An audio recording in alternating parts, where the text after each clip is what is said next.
Ano nga ba ang tunay na pagsisisi? Sino-sino ang iyong madalas na nakakasama? Makinig ang may pandinig. Hello everyone! This is Melanie and welcome to Gospel Sarang Channel. Hi guys! So ngayon, continuation pa rin tayo ng 2 Timothy 2, verse 19. Ngunit matibay ang pundasyong itinatag ng Diyos at dooy nakatatak. Kilala ng Panginoon kung sino ang tunay na Kanya at ang bawat nagsasabing siya'y sa Panginoon ay dapat lumayo sa kasamaan. Ang mahalaga, it is yung truth. Okay, yung motives, yung truths, yung results, yung process, if na-glorify ba si God doon sa ginawa. Tayo kasi, we tend to give in dun sa sin. We tend to, okay na, hindi ko talaga kaya. We tend to go lang. Hayaan mo na. Pero sabi dito is lumalayo. Sa James 4:7, pasakop ka sa Diyos, labanan nyo ang dyablo at lalayo siya sa iyo. So it means you need to fight. Hindi mo mawiwin yung battle hanggat hindi ka nagpapakasakop sa Diyos. So una muna is magpakasakop kasi hindi mo kayang labanan yun mag-isa. And ang tunay kasi na pagsisisi, yung lumalayo tayo sa kasamaan, tinatalikuran natin hanggat maaari yung kasalanan natin. Hindi lang yung basta-basta tayo naiyak pag nanood tayo ng Passion of the Christ, hindi lang yung basta-basta.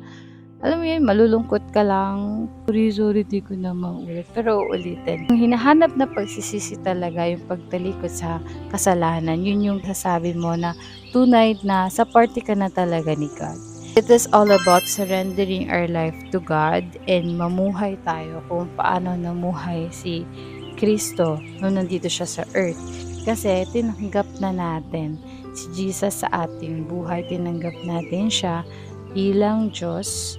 Tinanggap natin siya bilang tagapagligtas sa ating buhay. So may mga bagay pa tayong kailangang iwasan para ulit, maging kalugod-lugod tayo sa Panginoon. Kaya nga, iwasan mo ang masasamang hilig ng kabataan. Sa halip ay pagsikapan mong maging matuwid, tapat, mapagmahal, at mapayapa, kasama ng mga taong may pusong malinis na tumatawag sa Panginoon. Ano ba yung mga hilig mo ngayon? Ano ba yung pinagkakaabalahan mo ngayon? Sabi dito, maging matuwid, maging tapat, maging totoo. Mas paniwalaan mo rin yung katotohanan, mas panghawakan mo yung katotohanan, even in the midst of crowds na hindi talaga na-against sila dun sa truth. Stand firm, mapagmahal, mapayapa. Tayo kasing mga anak ng Diyos, we should be the peacemaker. Although, I need to work on it kasi talaga medyo palaban ng ate girl mo. Pero sabi dito is mapayapa. Next is kasama ng mga taong may pusong malinis na tumatawag sa Panginoon. So maganda rin kasi na yung environment natin is we all have the same goal. Bad company corrupts good character. Inuulit ko na sa Bible yan. Kaya we need to be very careful sa kung ano yung ini-intake natin sa ating self, sino yung mga nakapaligid sa atin, at kung ano pa yung binewelcome natin sa buhay natin.